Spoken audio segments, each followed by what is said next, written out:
ഹരിയാന നിയമസഭാ തെരഞ്ഞെടുപ്പിൽ ആം ആദ്മി പാർട്ടിയുമായി വീണ്ടും സഖ്യസാധ്യത തേടി കോൺഗ്രസ്. ചർച്ച പുരോഗമിക്കുകയാണെന്ന് നേതൃത്വം അറിയിച്ചു.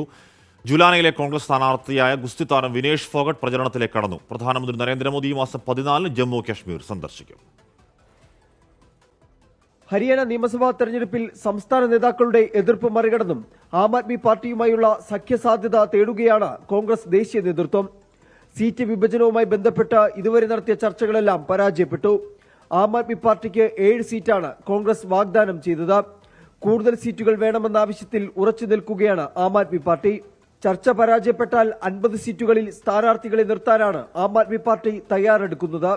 3 ഘട്ടമായി തെരഞ്ഞെടുപ്പ് നടക്കുന്ന ജമ്മു കാശ്മീരിൽ ഈ മാസം 14 പ്രധാനമന്ത്രി നരേന്ദ്രമോദി പ്രചാരണത്തിനെത്തും. 2 റാലികളിൽ നരേന്ദ്രമോദി പങ്കെടുക്കും. പ്രതിരോധ മന്ത്രി രാജ്നാഥ് സിംഗ് ഇന്ന് റംബാനിലും ബെരിഹാലിലും തെരഞ്ഞെടുപ്പ് റാലികളെ അഭിസംബോധന ചെയ്യും. തെരഞ്ഞെടുപ്പിനായുള്ള 6ാം ഘട്ട സ്ഥാനാർത്ഥി പട്ടികയെ BJP പുറത്തിറക്കി. 6 സ്ഥാനാർത്ഥികളെയാണ് പ്രഖ്യാപിച്ചത്. RS പത്താരിയ ഉദ്ധംപൂർ ഈസ്റ്റിൽ നിന്നും നസീർ അഹമ്മദ് ലോൺ ബന്ദിപ്പോരയിൽ നിന്നും മത്സരിക്കും. 24 ഡൽഹി.